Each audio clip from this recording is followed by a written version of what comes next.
Hello everybody, this is Roger from Roger's Reviews. I've had this anti-gravity machine, INNOVA, I've been using it for about 6 months. My mom had me put it together. It was actually for her, and when I put it together, it was kind of hard to disassemble, so I ended up using it for a while, but I'm probably going to buy her another one. I think it'd be cheaper to buy and put one together for her than to disassemble this one and then have to reassemble it. I think it took me probably about 15 or 20 minutes to assemble it. It's a pretty solid machine. It does fold up, but even if it does fold up, you'd have to put it under a bed or something. It still would take up a lot of room, even though it folds up, unless you had, and then you still have to disassemble some of the parts to fit it under the bed. So, and if you're going to use it, it'd be hard to pull out from under a bed every day.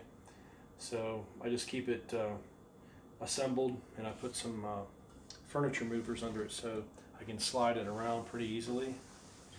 But it's still pretty stable. It's pretty comfortable. There's different settings. You can pull this pin out here, and when you first start working out or stretching or letting your body relax on one of these, you probably don't want to go totally vertical, because it'll go to 90 degrees, so you're straight up and down. It's pretty uncomfortable when you first start. So I recommend maybe you start maybe at a little bit slight angle. Probably the best thing to do is just start out with level, and then your head just a little bit below level. Get used to that, and then work your way up. Because what's going to happen is you're going to get used to it, and it's going to feel more and more comfortable. The only problem is if you can see the footrest right here. A lot of them aren't padded like this one. There's a little bit of padding, but it still isn't quite enough, depending on how much you weigh. I'm like about 240, so even though I can do it, it's very uncomfortable on your feet. So what I started doing is like putting my boots on, and then these clamp down pretty tight on your boots. So as you lift up, most of that pressure is dissipated through your boots. But if you don't weigh that much and you don't go upside down, you can probably handle it. I mean, it's just a little bit uncomfortable.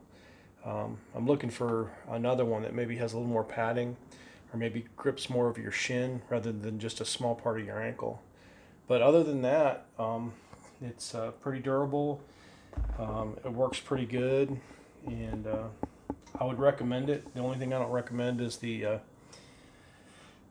padding on the ankles. That could be a little bit better, or like I said, you could wear boots or shoes, or maybe put a towel or something around your shin until you get used to it.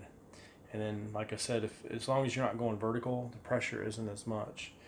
Sometimes when I go vertical, I'll put my hands down and relieve some of the pressure, and then also too, once you get used to it, you can start doing stretching and exercises when you're upside down. It seems to strengthen your core, and also too, it helps relax your back. Sometimes you can do some self-adjusting, but I do like the machine, and I don't think they're very expensive.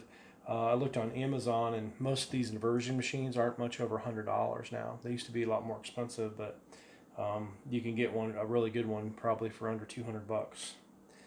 So again, if you like this video, crush the like button and subscribe, and we'll continue to do more reviews, and hopefully this will help you to make better buying decisions in the future. Tongue twister. Thank you.